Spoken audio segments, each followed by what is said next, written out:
ॐ तव कथामृतं तपजीवनं कविभिरीडितं कल्मषापहं शरवणमङ्गलं श्रीमदाततं भुवि गणन्ति भूरिदा. Your words are like nectar, bringing life to scorched souls. They are praised by poets and remove all sin. They are auspicious to hear, wonderful and exalted. Those who spread these words throughout the world are truly giving souls. Welcome to our class on the Gospel of Sri Ramakrishna. We're on the chapter, The Master and His Injured Arm. This is page 386, and we're in the middle of it. The date is Saturday, February 2nd, 1884.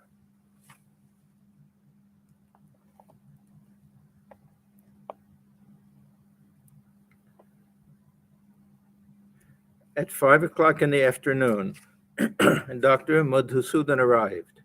While he prepared the bandage for the master's arm, Sri Ramakrishna laughed like a child and said, "You are the Madhusudan of both this world and the next." We have a little footnote, also a name of Krishna. Dr. Madhusudan smiling, "I only labor under the weight of my name." Master smiling, "Why is the name a trifling thing? God is not different from his name. Satyabhama tried to balance Krishna with gold and precious stones, but could not do it. Then Rukmini put a tulsi leaf with the name of Krishna on the scales. That balanced the Lord." The doctor was ready to bandage the master's arm. A bed was spread on the floor, and the master, laughing, lay down upon it. He said, intoning the words, "Ah, this is Radha's final stage." But Rinde says, "Who knows what is yet to be?" Now, this is really remarkable. To try to picture this. He's in terrible pain, but it's a game to him, like a child, and he feels the pain. But before this, he raised his mind to a kind of a higher state, and then he comes back down, and he sees it all as kind of a play. And now he's just kind of reenacting this play, how Radha feels when, oh, where's my Krishna? I'm about to die. All of her friends are around and everything.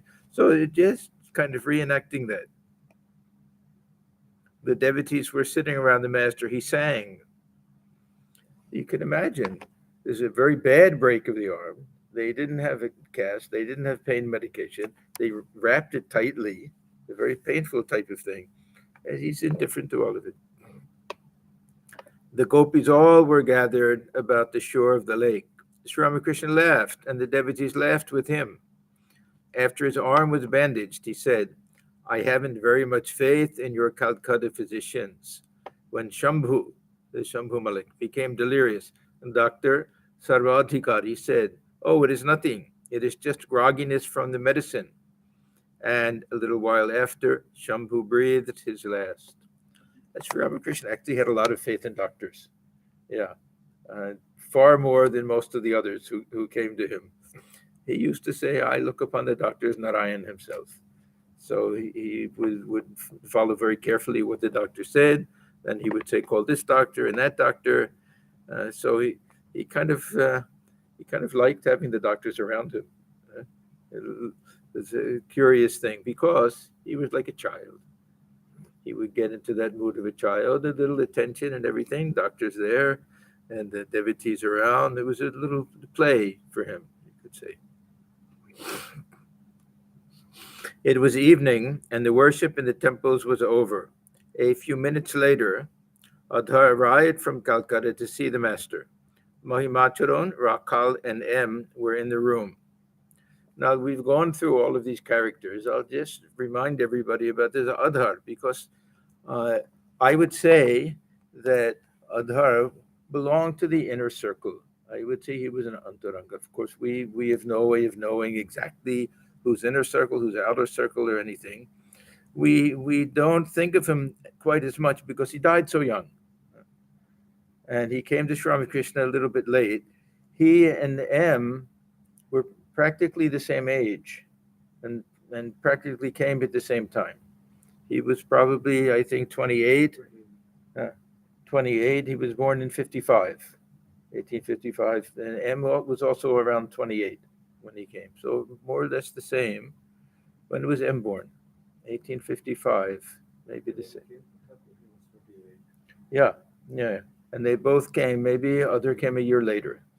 But even it says Adhar came sometime. Yeah, we don't know exactly when he came. But anyhow, he very quickly became so close to Sri Ramakrishna, would go there every night after work, invited him to his house many times. And Thakur initiated him. He wrote something on his tongue and everything. So he was very, very dear to Sri Ramakrishna. There's a play that goes on through the entire gospel about Adhar trying to get a big position, and Thakur telling him, "Why do you try so hard?" And the other thing is that he used to have to go on horseback to different places he had different types of work, also deputy magistrate, and he did other things. And Thakur warned him many times to be very careful about it. He had a premonition or something, and Adhar fell off the horse and died from falling off the horse. There's a little that we just Thakur went there towards the end. It says.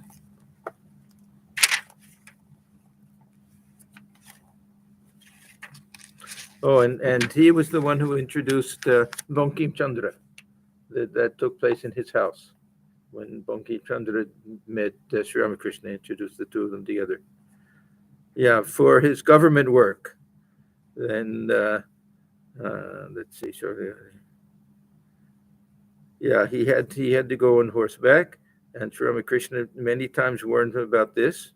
But at the age of 30, suddenly he fell off the back of the horse, and because of that died. At that time also Sri Ramakrishna went to see him and touched him with his eyes filled with tears. That's all it says about that. So he was very, very dear to Sri Ramakrishna.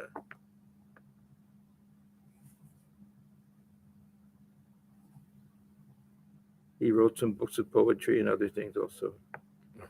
In the beginning, he was an atheist. Yeah, at the age of 28, he saw Sri Ramakrishna for the first time.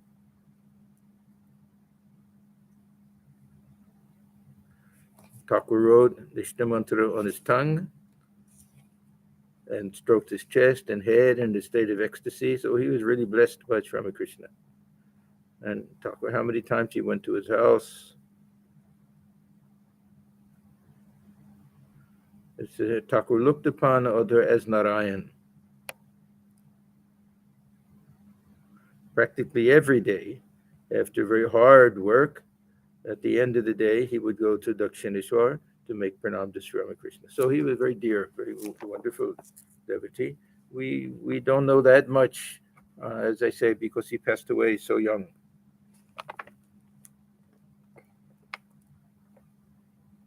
And then Mahimacharan is also there. He's also an interesting character. He fancied himself as an intellectual and a philosopher and a Vedantist and everything. And Thakur liked him and kind of humored him a little bit and would ask him to recite things and everything. So that's also part of this Leela, this Mahimacharan. Adhar, how are you, Master, affectionately? Look here, how my arm hurts. Smiling. You don't have to ask how I am. Adhar sat on the floor with the devotees. The master said to him, please stroke here gently. Adhar sat on the end of the couch and gently stroked Sri Ramakrishna's feet.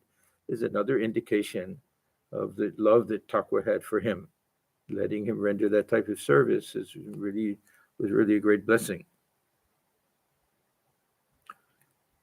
The master conversed with Mahimacharan. Mahimacharan was, of course, a little older than the others. I don't remember how old. Anyone remember? Master, it will be very good if you can practice unselfish love for God. A man who has such love says, O Lord, I do not seek salvation, fame, wealth, or cure of disease. None of these do I seek. let's see, when Sri Ramakrishna starts talking about spiritual things, completely forgets his own health, his pain, everything. Many are the people who come to a rich man with various desires, but if someone comes to him simply out of love, not wanting any favor, then the rich man feels attracted to him. Prahlada had this unselfish love, this pure love for God, without any worldly end. Mahimacharan sat silent. The master turned to him. Master, now let me tell you something that will agree with your mood. See, as I say, he fancied himself an Advaitin. Whether he really put it into practice or not, but he's the one who had the library full of books. Huh? And Naren went one day and told Swami, yeah, he had full of books, but not a single one of the books has been, they used to have to cut the pages in order to read the books. That meant it was for show. So that was a little bit typical of his character. But anyhow, he liked to think of him. He memorized some Sanskrit verses and things. So he had some knowledge, but anyhow, Thakur was having a little fun with him. Now, let me tell you something that will agree with your mood. According to the Vedanta, and I've mentioned many times, in Thakur's mind, Vedanta meant Advaita Vedanta. That he's always, when he says according to the Vedanta, he means according to Jnana Yoga and according to non-dualism. We can make the equally strong case that Ramanuja is a Vedantist, Madhva Vedantist. Their writings and commentaries are all based on Upanishads and Gita and Brahma Sutras and everything. But Shankaracharya, his place in the history of spiritual thought of India was so strong that Vedanta came to mean Advaita Vedanta in the minds of many people. So according to the Vedanta, one has to know the real nature of one's own self. But such knowledge is impossible without the renunciation of ego. The ego is like a stick that seems to divide the water in two. Now, Sri Ramakrishna is saying, according to Vedanta, and I'm telling you something that you'll like, but Thakur also likes this. He gives this example over and over and over again. So we know this is not something that he's only telling this Mahimacharan. He told, this is a very standard illustration and very, very helpful. A very helpful illustration. The ego is like a stick that seems to divide the water in two. It makes you feel that you are one and I am another. When the ego disappears in samadhi, then one knows Brahman to be one's own inner consciousness. Now, two reasons why this is important. One is that this ego appears to separate, the stick appears to separate two sides of the water without really separating it. It's on the surface. It's a superficial thing. And the second thing is, Thakur will very often say, this ego doesn't go. He says if you eliminate it, then there's one body of water, but he'll often, after that, follow up. But this ego keeps coming back. It's not such a simple thing to get rid of this ego, and therefore utilize it. So even for the path of devotion, he utilizes this illustration that if I'm like that stick, if that stick on the surface gives the appearance of two different sides, then I'm on one side, then I establish a relationship with the other. Here he says it makes one feel that you are one and I am another, but he also says it makes one feel that I am one thing and God is another thing. Because this whole ocean of Satchidananda, this will also be other people and also be, the whole ocean is God. So because of the stick of ego, we feel separation.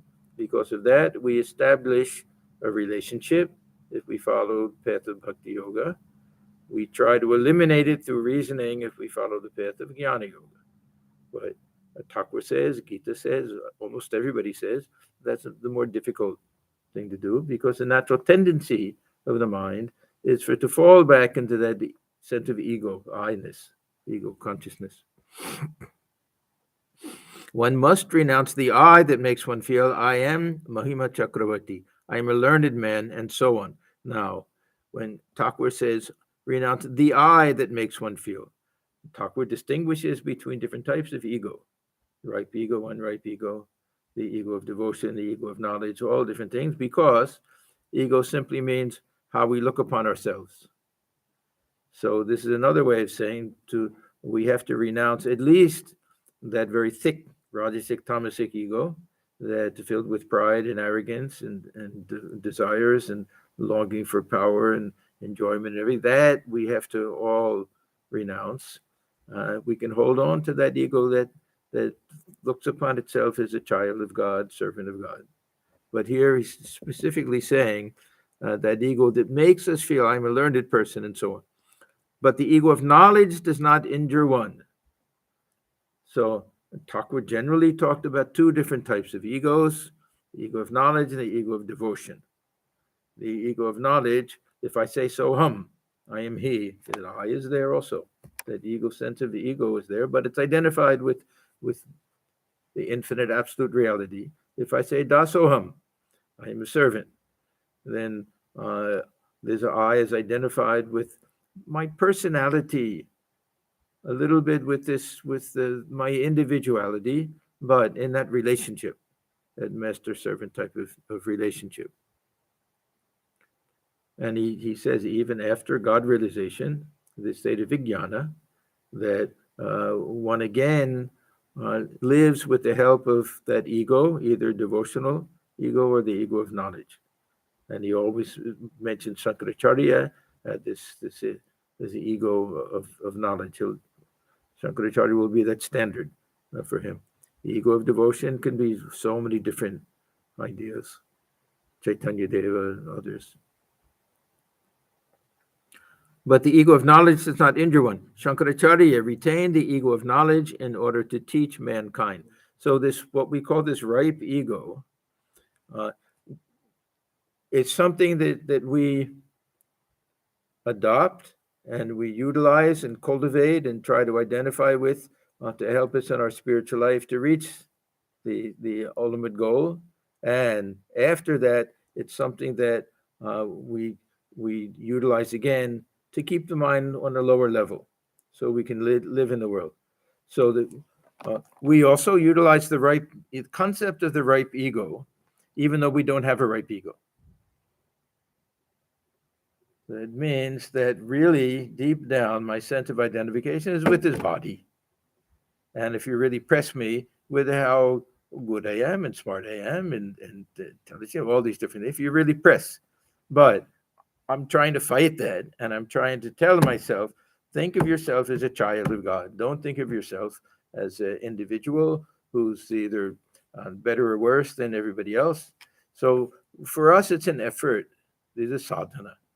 Thakur makes that distinction that we have one attitude at the time of sadhana, and it becomes real.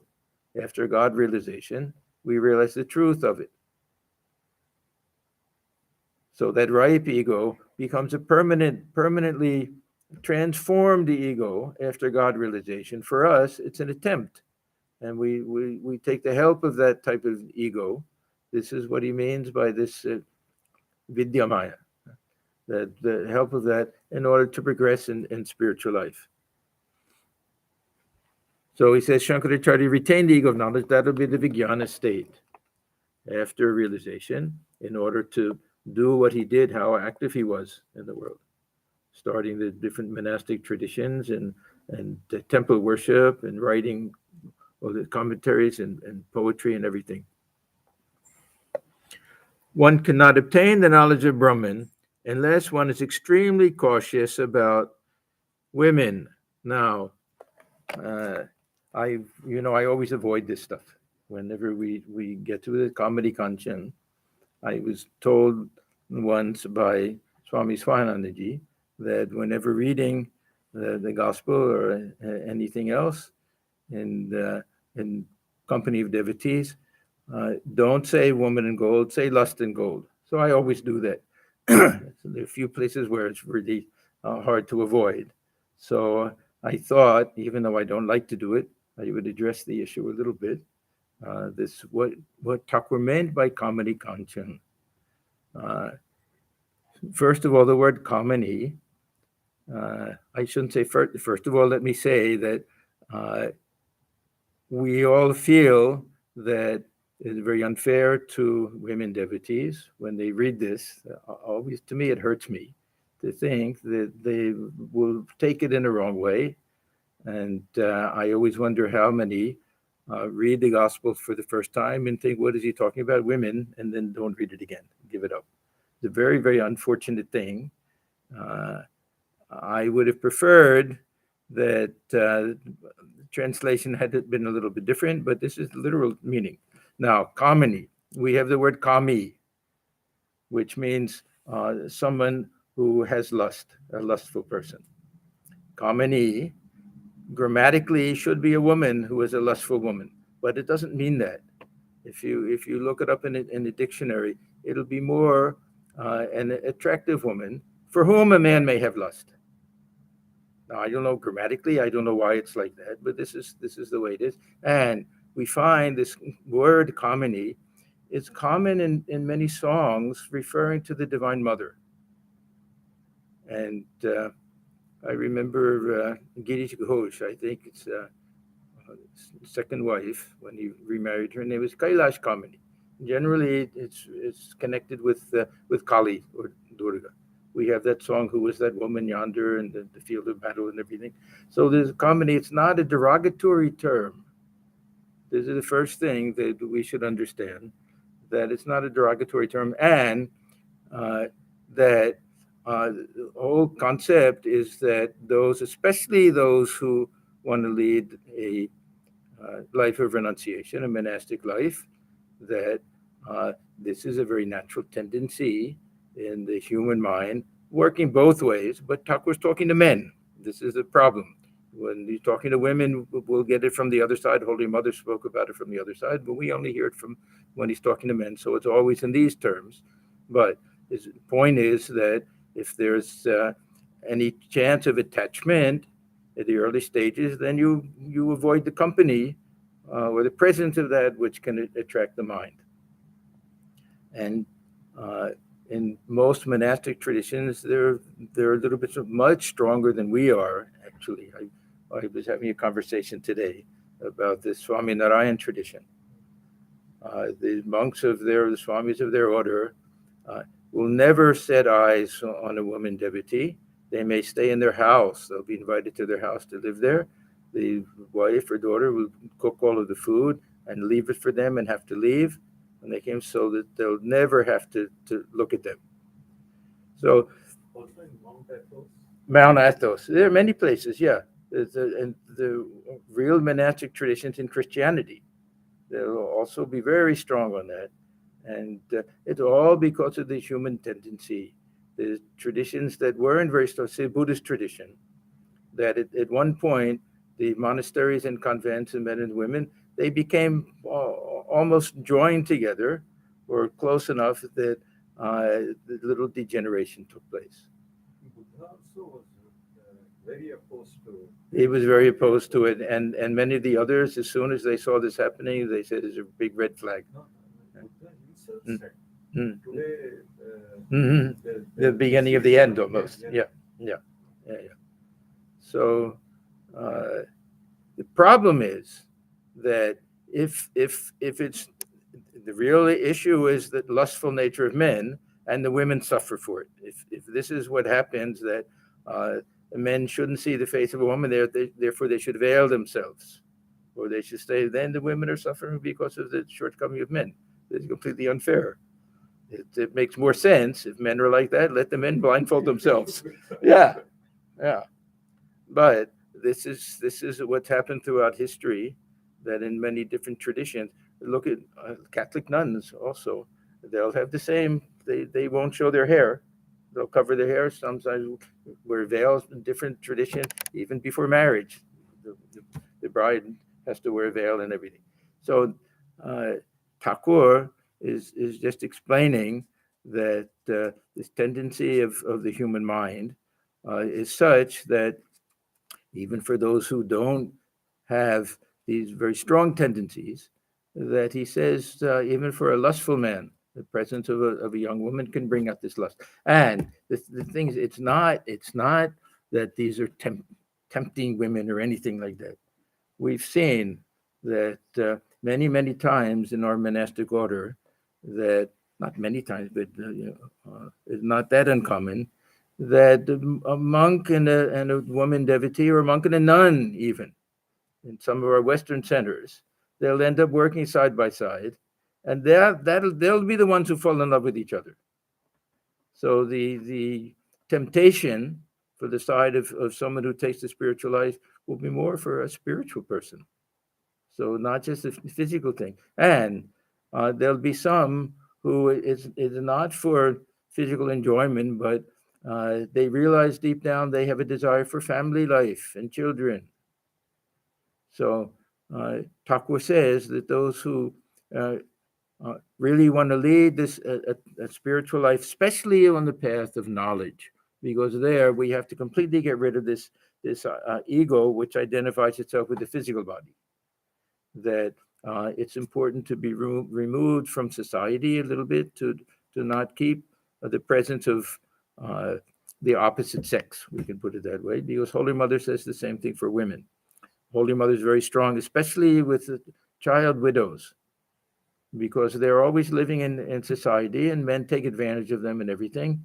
And so he said, especially for them, it was very strong, that if don't even look at a figure on the ground. If God comes to you as a man, don't look at him. He says in one place even. So anyhow, Swamiji and all of the others replace kamini-kanchan with kama-kanchan. Almost always, and spoke in those terms. We never hear Swamiji say woman and gold, it'll be lust and gold, and we also prefer that. So just to try to make it clear that Thakur, he didn't look down upon women. In fact, he looked upon them as the embodiment of the Divine Mother, and he saw that them as the divine embodiment of the Divine Mother, even in the prostitutes and those that were looked down upon by society.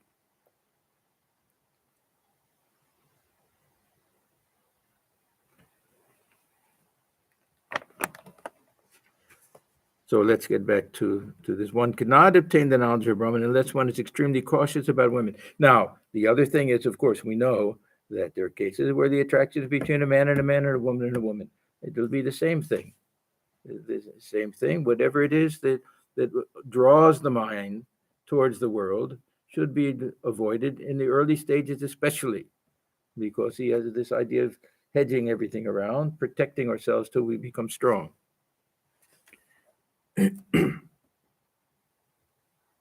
Therefore, it is very difficult for those who live in the world to get such knowledge.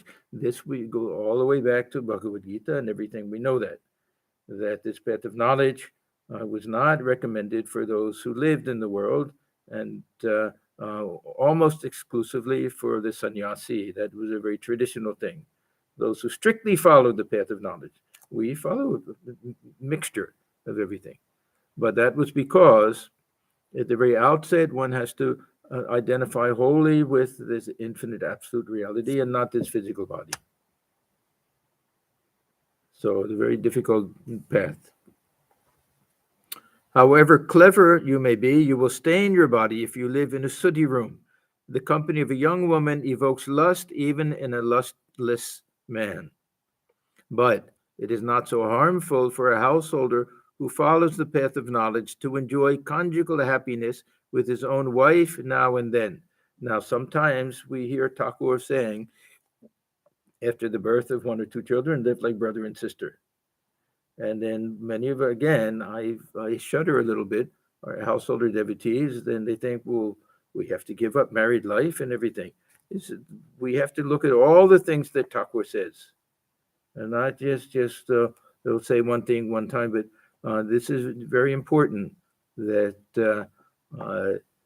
chastity among the householder means living a life of moderation. It doesn't mean the same type of brahmacharya that the monk lives. Of course, for those who can do it, then really husband and wife on the same page and want to live a really strictly spiritual life, then he does recommend that, live like brother and sister. That, of course, is a very high ideal. There's some reference, at least one reference to this at the end of Brhadaranyaka Upanishad.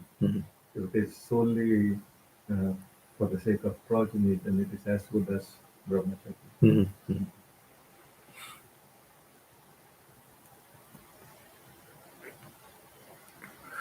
Yes, you may enjoy sweet meat once in a while. So this is symbolic.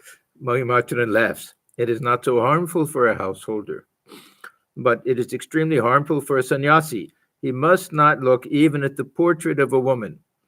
Of course, we don't do that in our tradition, but we try to follow the spirit of it. We try to follow this spirit, and impossible for us not to see the face of a woman. Yeah. One young Swami goes to Mahapurush Maharaj with this question. Yeah. And Mahapurush Maharaj says, why you have to look upon them as your mother or sister? Yeah. If you can't do that, if you can only look at them with lustful eyes, then you are not even fit for householders. I think you have to go to the forest and purify yourself and then become a householder. Yeah. Anyhow, in India especially, there's certain rules that, of course, we follow. That we won't ride in the car and sit next to a woman devotee. There's certain things like that. We follow the spirit of it, but as I say, other traditions are much stricter. Even Christian traditions, some of them are very strict. There's Mount Athos, as you mentioned, that no woman has set foot, and there's Mount Athos is a place in Greece. Not even animals. They say not even. That's like see, among the direct disciples, we have two examples. One is Swami Vijnanananda, and they say in his ashram, not even a female fly can be found there. Yeah, he was very, very strict about that. And Latu Maharaj, a very interesting incident in his life. He was in Kashmir when Swamiji was there, and the lady devotees were there. That was Sister Nivedita and Sarah Bull and Josephine McLeod. And they had a series of houseboats. One would be for cooking, one for the men to live, one for the women, one some type of arrangement there. So Swamiji knew how strict Latu Maharaj was, and he wanted to play a little trick on him.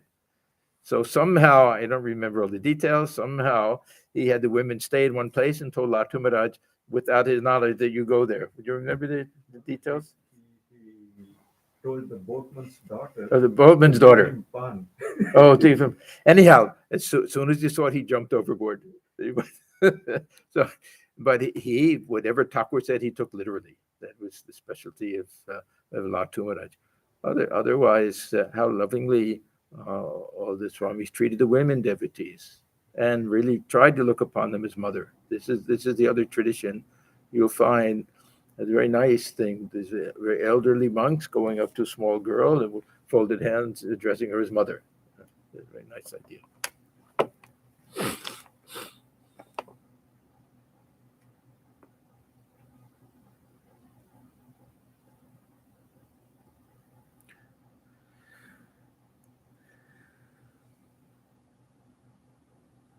So a sannyasi must not sit near a woman and talk to her, even if she is intensely pious. No, he must not talk to a woman, even though he may have controlled his passion. A sannyasi must renounce both woman and gold. As he must not look even at the portrait of a woman, so also he must not touch gold, that is to say, money. It is bad for him even to keep money near him. Now, we don't follow this either.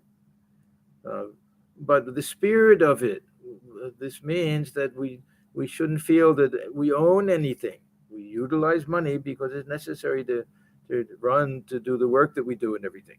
So we try to understand the spirit of what Thakur is saying, but impossible unless one really renounces everything, lives in a forest. It's impossible to follow these things. It's bad for him even to keep money near him, for it brings in its train calculation, worry, insolence, anger, and such evils. There is an instance in the sun. It shines brightly. Suddenly a cloud appears, and hides it. That is why I didn't agree to the Marwaris depositing money for me with Hridoy. I said, no, I won't allow even that. If I keep money near me, it will certainly raise clouds. Now, people would sometimes criticize Ramakrishna and say, you're a Paramahamsa. You're beyond all of these things. And he would say, well, what can I do, my child? This is the way I am.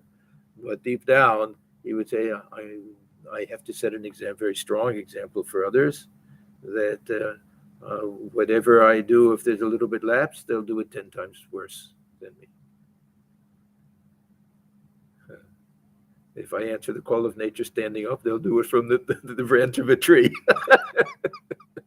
So he knew that he had to set a very high standard.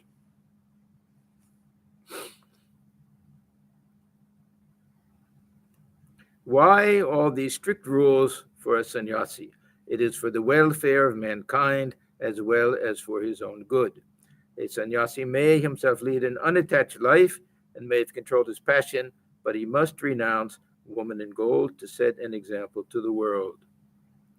We had one monk that in Trabuco, before I got there, he loved to play tennis.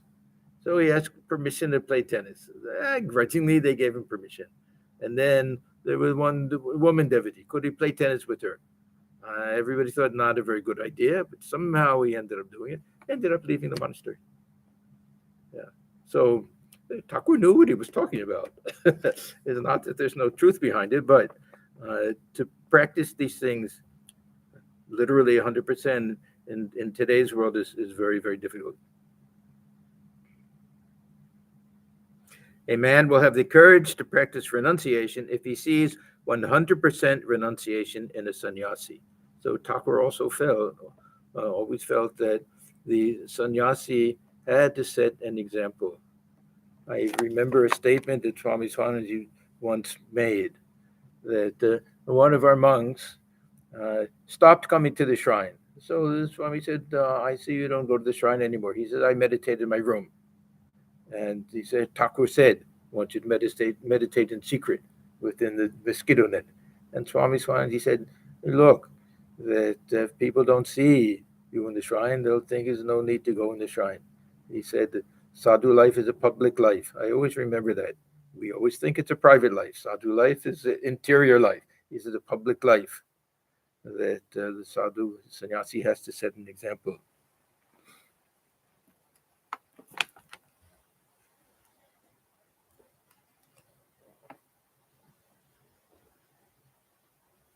A man will have the courage to practice renunciation if he sees 100% renunciation in a sannyasi. And then only will he try to give up lust and gold. If the sannyasi does not set this example, then who will?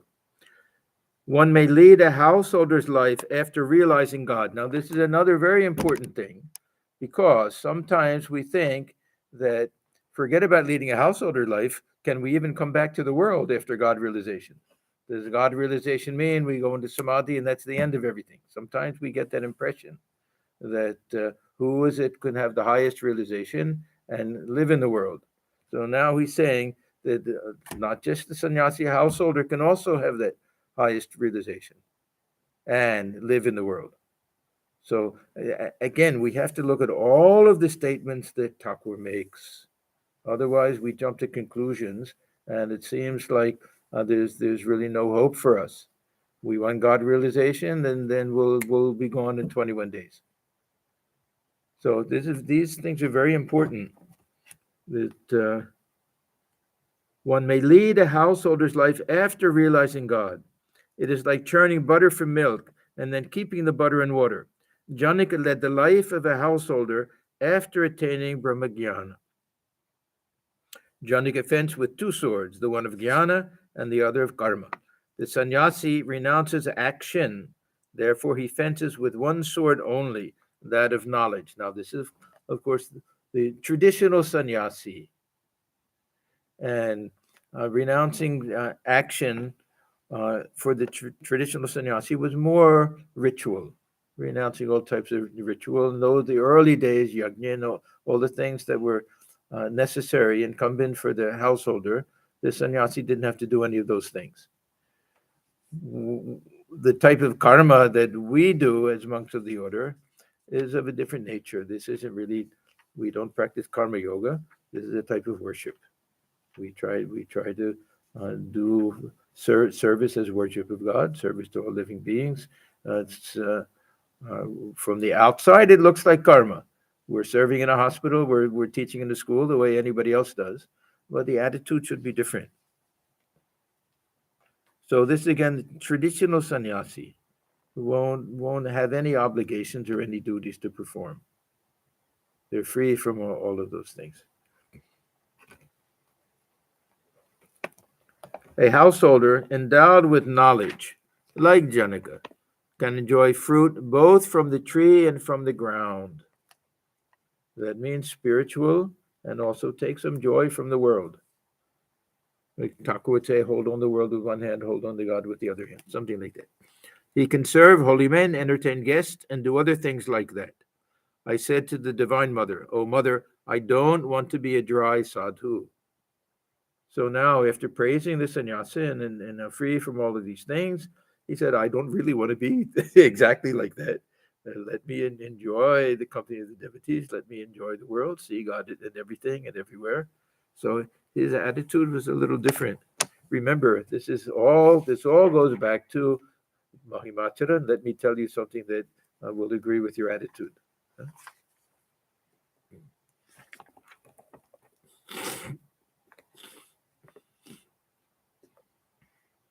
After attaining Brahmajnana, one does not have to discriminate even about food.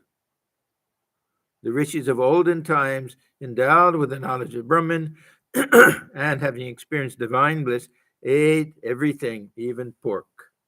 Now, I don't know where Thakur got this from, but even Swamiji says these ancient rishis would eat beef. That they would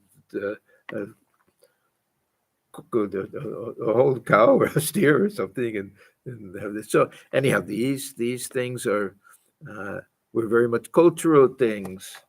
And almost all early traditions, before there was a lot of agriculture, they ate animals. This was that was a later, much later stage in human evolution when we had agrarian cultures where people learned how to plant things and everything. Before that, it was always these hunters and gatherers. And then later there were planters and things like that. Yeah, of course. Even at that time, they did know about crops and weed and planting things and everything. Yeah, of course. Even then, but still, the vegetarianism really flourished in India after the Jain and Buddhist traditions. And then, of course, the Vaishnava tradition picked it up to a large extent. Before that, we don't find much about vegetarianism. To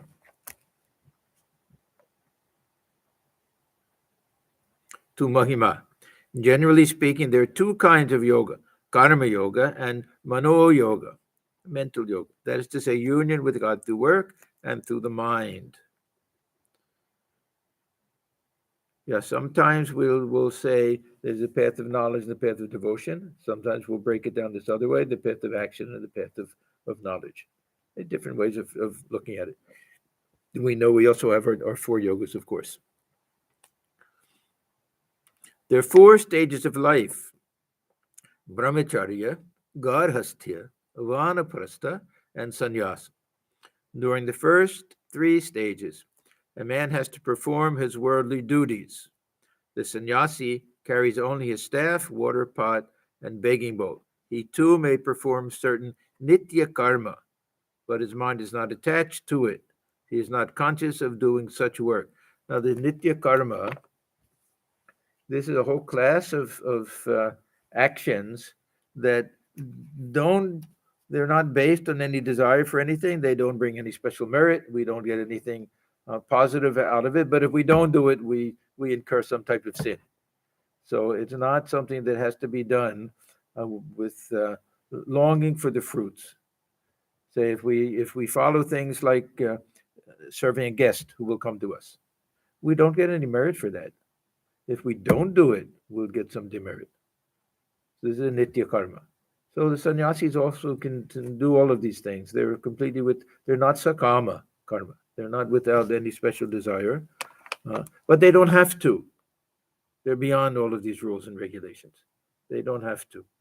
But generally, they'll try to be of a help to the world, work for the welfare of the world if they can.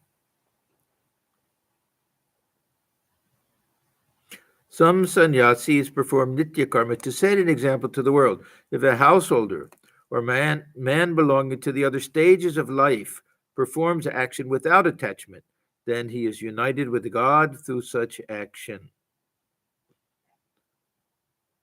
So the householder stage of life is really meant to be not just to enjoy and reach the end of enjoyment, but it's also a life of sacrifice for the welfare of society, husband for the welfare of the wife and children, wife for the welfare of the family, that it's based on compromise, it's based on sacrifice.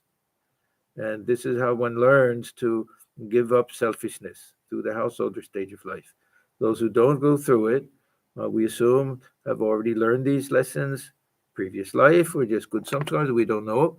But this is the beauty of this system, that the householder stage of life, we say kama and artha, it's not simply for enjoyment and fulfilling all of our desires, but to learn how to sacrifice, to learn how to compromise, to learn how to put the welfare of others before ourselves, welfare of society, welfare of family, wife and children and husband, and looking after parents, serving them, all of the things that paying respect and honor to guests, all of these things are essential to the householder stage of life. This is why that there were many of these Dharma Shastra experts who said that sannyasa is not possible without going through all the other stages of life. That one has to become a householder first, and then one has to become a vanaprasthin, and then one could become a sannyasin, because they have to learn all of these different types of lessons in the world. And then others said that, oh no, they can go directly from brahmacharya to sannyasa. Then others said that at any stage of life, yadahar eva virajet, tadahar eva paravrajet. That very day that you feel that burning renunciation to realize God, you're allowed to leave the world. So that means even with family, even in the middle of the householder stage of life, although generally there was a provision that after the birth of a son, and this is to look after the mother. And this is exactly what happened in Swamiji's grandfather. As soon as Swamiji's father was born, who could look after his mother, then Swamiji's grandfather left and became a wandering monk. So he fulfilled that. At least that much should be done. But those who have this burning renunciation and feel this uncontrollable pull to renounce everything, somehow they're given the sanction to do it. Not everyone will agree, of course. And Thakur, many times devotees came to him, married devotees with his great desire to renounce. And Thakur would scold them many times. Say, you married and had the family and everything, now you want somebody else to look after them. So they could get a good scolding that way. M, who was probably the most qualified of all the householders to lead a life of sannyasa, to renounce, really practically begged Sri Ramakrishna, it seems like. And Thakur said no.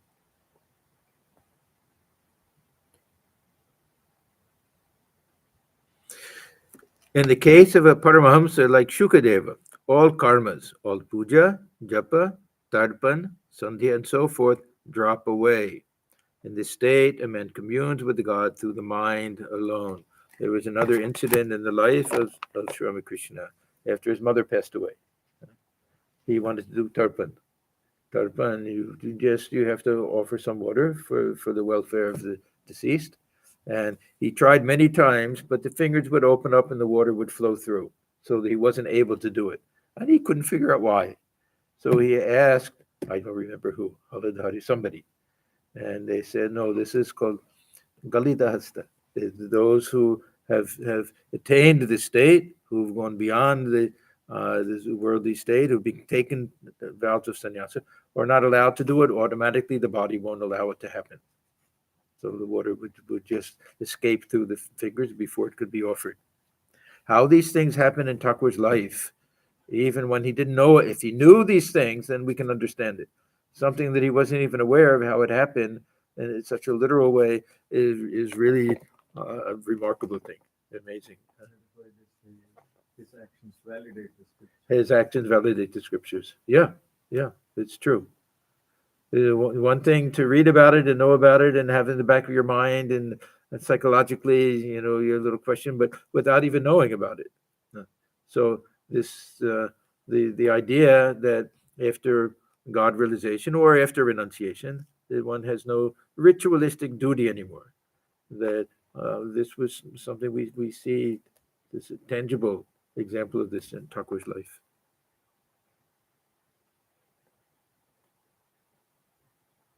Sometimes, so in this state, a man communes with God through the mind alone. Sometimes he may be pleased to perform outward activities for the welfare of mankind, but his recollection and contemplation of God remain uninterrupted.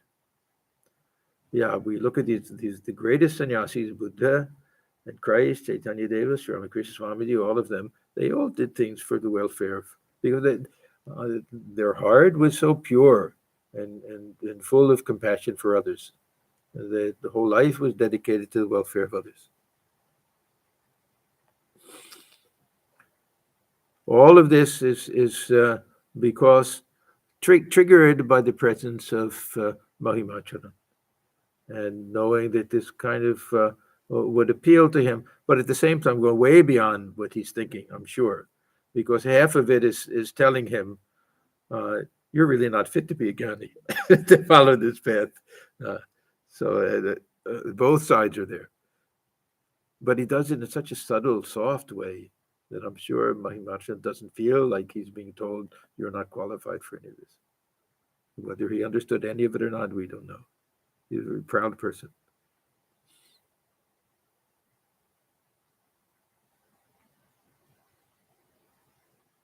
It was about 8 o'clock in the evening. Sri Ramakrishna asked Mahimacharan to recite a few hymns from the scriptures. Mahima read the first verse of the Uttara Gita, describing the nature of the Supreme Brahman. He, Brahman, is one, partless, stainless, and beyond the ether, without beginning or end, unknowable by mind or intelligence. Finally, he came to the 7th verse of the 3rd chapter, which reads, the twice born, there's a footnote, there's Dvija, a man belonging to the Brahmin, Kshatriya, or Vaishya caste, who has his second or spiritual birth at the time of his investiture with the sacred thread. Now, there'll be people who argue it's only the Brahmins who can do it, and it'll take in different periods of time. The history of India, it was restricted to Brahmins, other times to the top 3. But in any event, this is Dvija. Worship the deity in fire. So this means those really who have had the sacred thread and can recite this Gayatri Mantra and have some obligations that they have to do, nitya karmas, keeping the sacred fire and everything, and they'll do ritualistic worship and this yajna. So the twice born worship the deity in fire. The Munis, the great sages, contemplate him in the heart. Men of limited wisdom see him in the image, and the yogis who have attained same-sightedness behold him everywhere.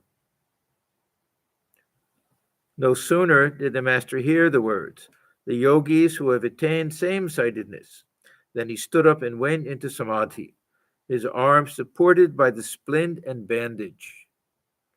Speechless, the devotees looked at this yogi who had himself attained the state of same-sightedness. And just that the pain in the arm was completely irrelevant at that point. How we could just raise his mind. He didn't raise his mind, the mind got pulled up. This is udipana. Something would, he would hear it or see it, and the mind would just get pulled up.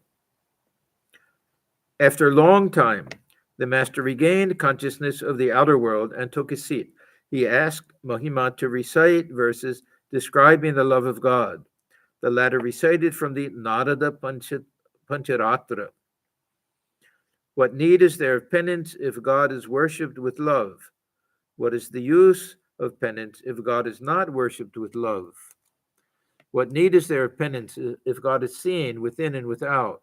What is the use of penance if God is not seen within and without?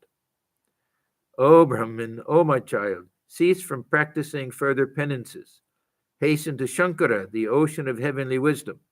Obtain from him the love of God, the pure love praised by devotees, which snaps in twain the shackles that bind you to the world.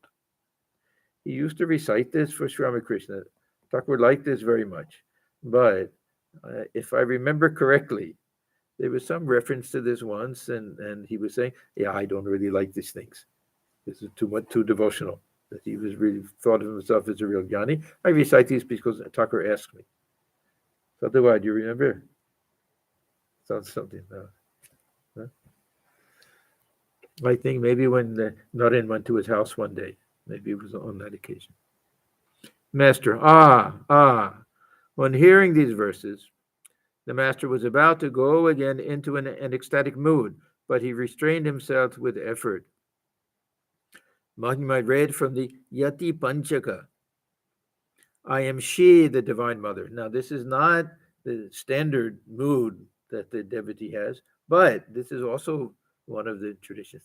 This Saham. We have Soham and Saham.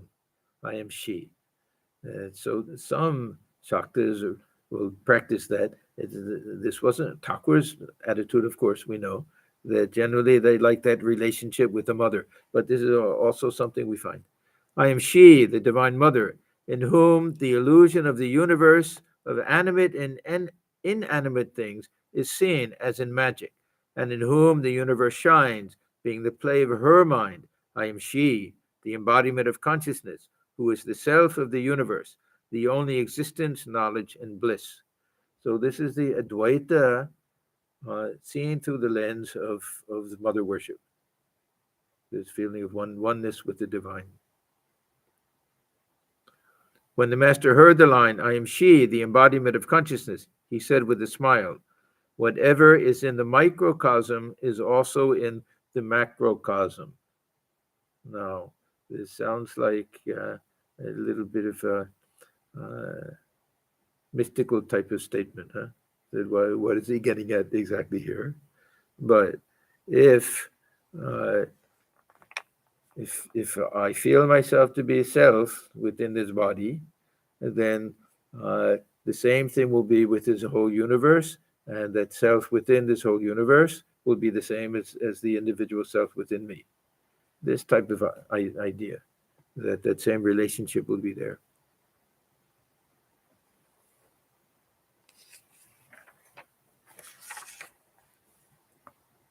Okay, we can stop here. Next, Mahima read the 6 stanzas of Nirvana. We'll start with that next time. This, of course, is maybe the most famous hymn of Shankaracharya.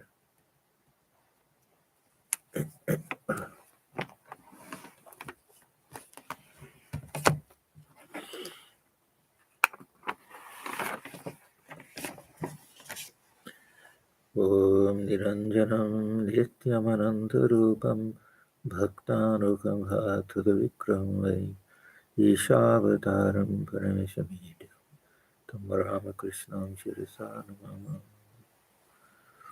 We bow our heads before Sri Ramakrishna, who is stainless, of infinite nature, whose heart melts in sympathy for his devotees, who is an embodiment of the divine and the Supreme Lord, and ever worthy of our worship. Om Shanti, Shanti, Shanti. Peace, peace, peace be unto you.